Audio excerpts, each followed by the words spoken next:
আসসালামু আলাইকুম রহমতুল্লাহ। প্রিয় দর্শক, আপনারা স্ক্রিনে দেখতে পাচ্ছেন ইনকিলাব মঞ্চের মুখপাত্র ওসমান হাদিকে কিভাবে গুলি করা হয়েছে তার সিসিটিভি ক্যামেরা আপনারা দেখতে পাচ্ছেন। প্রিয় দর্শক, রিক্সা দিয়ে ওসমান হাদি যাচ্ছিলেন, পাশ থেকে মোটরসাইকেলে দুজন ব্যক্তি প্রিয় দর্শক রিক্সার সোজাসুজি যাওয়ার পরেই তাকে তার কান তাক করে প্রিয় দর্শক গুলি ছুড়েছে। আপনারা সে দৃশ্য দেখতে পাচ্ছেন। প্রিয় দর্শক, ভিডিওটি প্রচুর পরিমাণে শেয়ার করেন।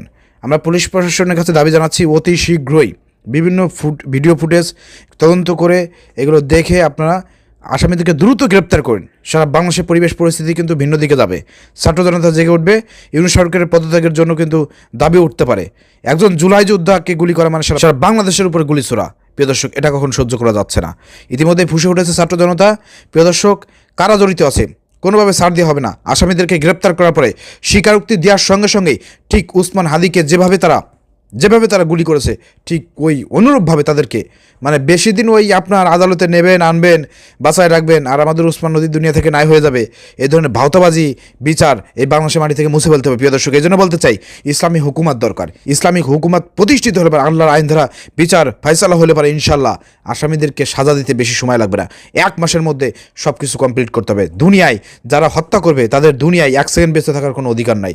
অতএব সেই জায়গা থেকে ইসলামী হুকুমত দেশে প্রতিষ্ঠিত হলে পারে ইনশাল্লাহ এদেশে এরকম বছর পর বছর আসামিরা মানে কারাগারের মধ্যে থাকবে, আরামেসে জীবনযাপন করবে, আর অন্যদিকে যারা ভিকটিম থাকবে তারা ন্যায় বিচার পাবে না। এগুলো হতে দেওয়া হবে না। প্রিয় দর্শক, এ বিষয়ে সবাইকে সচেতন হইতে হবে। প্রিয় দর্শক, সবাই ফুসে ওঠেন, সবাই প্রতিবাদ করুন। পুলিশ প্রশাসনকে জোর দাবি জানাচ্ছি দ্রুত এদেরকে গ্রেপ্তার করে আইনের আওতায় আনুন এবং শাস্তি প্রদান করুন।